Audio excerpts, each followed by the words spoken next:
back, and delighted to have back with us today the Reverend Jim Harden. He's the CEO of the pro-life medical network called CompassCare in New York.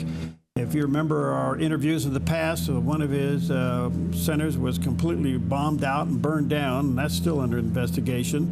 He does have a website, CompassCare.info, and there is a picture of that landing page.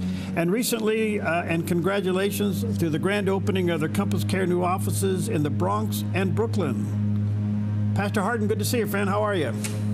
Oh, I'm doing great. Thanks for having me. It's always a pleasure to be with you, Perry. Thank you. Tell us about your new offices. Oh, well, yeah, we're extremely excited about these two new offices.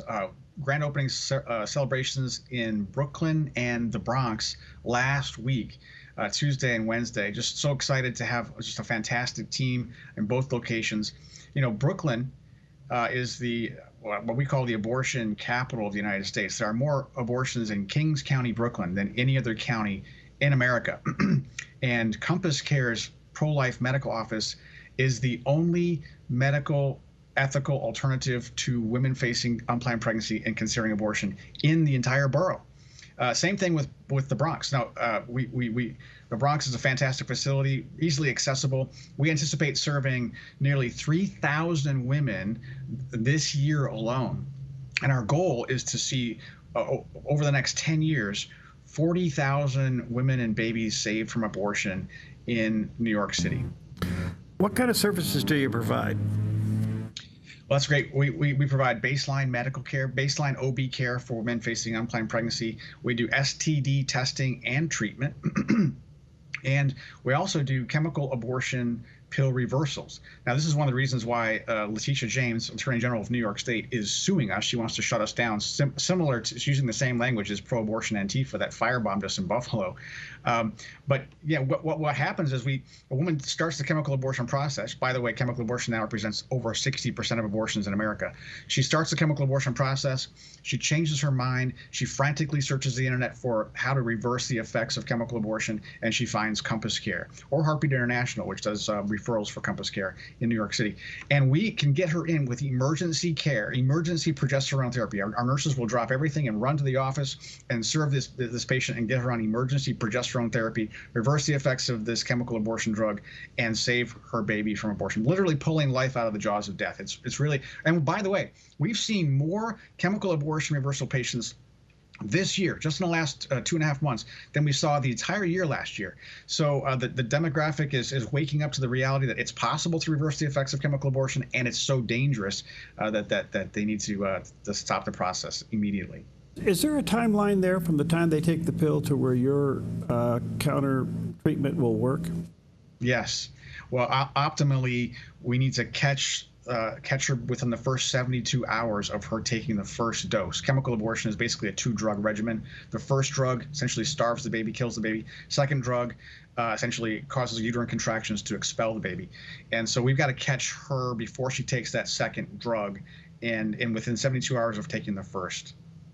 Why aren't we hearing more about the post-abortion effects of the pill? Well, because chemical abortion is extremely dangerous, and the abortion lobby is a multi-billion-dollar international conglomerate that gets politicians reelected, like Kathy Hochul and Letitia James.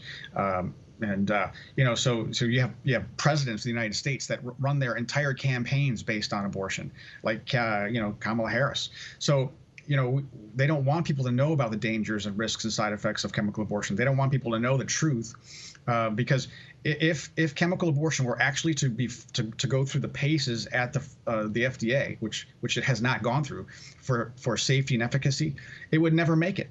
It causes sepsis, it causes hemorrhaging, it causes death.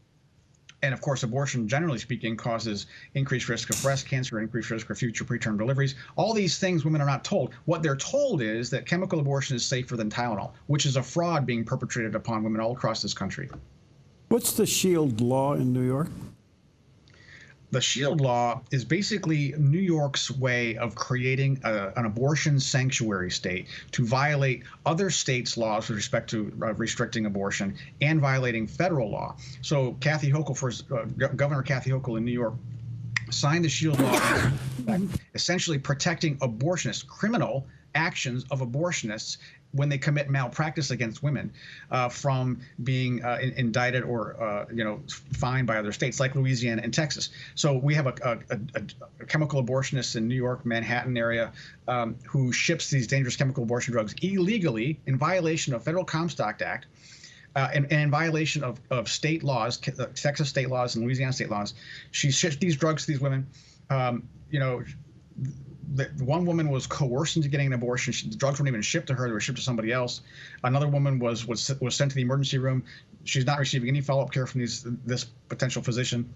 And Kathy Hochul wants to protect the abortionist and not these poor women that are being essentially sacrificed on the altar of political power. Amazing. So let me ask you this: if you expect to do roughly 40,000 this year, or over the next several years, excuse me, that tells me that the word is out about the pill. That something is happening that we're not hearing in the news about the downside of the pill, so to speak, where they're going to come to you within 72 hours for help. Something's out there. Do you know what it is? Well, I think the word's getting out that chemical abortion is dangerous. I think also there is the chemical abortion carries the seeds of its own demise. Women have friends and they talk to each other, and they might face an unplanned pregnancy, and they talk to a friend. They say, "What do you think about this chemical abortion drug? What do you think about do it yourself at home?" And they might say, "Well, I had an awful experience. It was terrible. It was gruesome. I actually delivered my baby." And there are things that I could tell you right now that would sound awful and probably not appropriate for television, but nevertheless, rest assured that it is horrific. Right. And when women experience this, they don't want to go through it again, and they want their friends to go through it again. So I think, if chemical abortion now represents 63% of all abortions in America, it's matriculating out there that this is dangerous, it has side effects, and women don't want to have to experience this, and so they're gonna seek help. Good. And Planned Parenthood and others are telling them that it can't be done, it can't be reversed, but we're of course here for them. Pastor Harden, with the change in the administration, any hope of your case moving forward up there in Buffalo? Well, we have asked for new Attorney General Pam Bondi to ask the new FBI director to provide the names to the DOJ of the firebombers. We believe that they know who they are. They slow walked the investigation on purpose. For weeks and weeks and weeks. They refused to investigate the hundreds of other attacks on pro-life organizations. And the only reason they made any semblance of action, with respect to investigating ours, is because we put up such a fuss. The squeaky wheel gets the grease, so to speak, and they just made it look like they were interested. Well, they weren't interested because they were politicized, of course. So now we're hoping that that's going to be cleaned up. That the Patel's going to release the names to the DOJ. The DOJ is going to prosecute. That's our hope. But we believe that things are going to start. We're going to see a dawning of justice again, so that pro-life Christians are no longer persecuted by these pro-abortion Antifa Marxists. Do you think the FDA is going to take a second look at the abortion pill? I do, actually. The FDA should, for the safety of women and women's reproductive health. And I think that RFK Jr. has said that he plans to take a look at the safety and efficacy of the chemical abortion pill at the request, by the way, of President Donald Trump. So very good news, I think, for women in particular. It'll at least raise awareness that the chemical abortion drug did not go through its paces with respect to safety. And by the way, the chemical abortion drug was so dangerous, it made it on the FDA's REMS list, Risk Evaluation and Mitigation Strategy list. And what that means is there are only 70 drugs of the thousands of drugs that are out there. Only 70 made it onto this list. And so the Biden administration took it off the list because they wanted to make it accessible to anyone, anywhere, and that's very, very dangerous. So hopefully the FDA will set things right and put a moratorium on these drugs until it can go through its paces, and hopefully take it off the market altogether. One last question, Pastor Harden. With the administration change and now that Dobbs and Roe has gone away, it's back to the states. I'm hearing mixed numbers. Some say the abortions are up primarily because of the pill, and other states are positioning themselves to do away with abortion. What's your 30,000-foot view lately? Well, based on pro-life states regulating abortion, it is the purview of the states to regulate abortion per the Dobbs case. But it remains the purview of the federal government to protect all people equally under the 14th Amendment and the 5th Amendment. You should not deprive any person of life, liberty, or property without due process of law. And everybody should be protected equally under the law. So, but if you look at the 30,000-foot, abortion numbers is like squeezing a balloon. You squeeze a balloon, well, the air is just going to go to a different part of the balloon. And that's what's happening. Pro-life states are squeezing, regulating abortion, but it looks like those numbers are ballooning in other ways in other states. Abortion hub states, for example, California, Illinois, Colorado, New York. We see an estimated increase in abortion went up just 25% in half a year, okay? We had half a year post-Dobbs in 2022, went up 25%. We estimate now that the numbers have gone up 90% in New York. Think about that, 90% increase in abortion in New York. Now, abortion is basically tanked in Texas because it's totally restricted, in places like Louisiana, et cetera. But women, there is abortion tourism. It's alive. Abortion tourism, unfortunately, is alive and well. And chemical abortion drugs are being illegally sent and paid for by California and New York.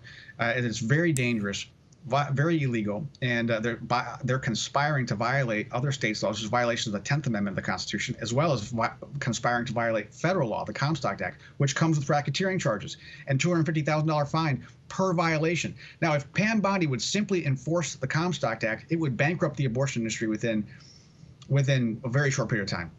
So, I think the abortion numbers are up about 10% nationwide. And of course, they're up dramatically here in New York, which is one of the reasons why we're expanding pro-life infrastructure. We're right here on the front lines. You're so inspiring. In spite of what you've been through, you're still pushing forward. You're more determined than ever. I can obviously see the transcendence of God on you and your organization. Thank you. Thank you. Oh, thank you. I really appreciate your encouragement, Perry. Let me just say to our viewers and listeners, they've opened up new offices in the Bronx and Brooklyn to serve the largest abortion place in America. So there they are. Pray for them. Pray for their protection. Pray for their services and the women they serve. Thank you, Pastor Harden. Good to see you. Let's stay connected. By the way, CompassCare.info is the website. There's a picture of the landing page, CompassCare.info. God bless you, friend. God bless you. Thanks.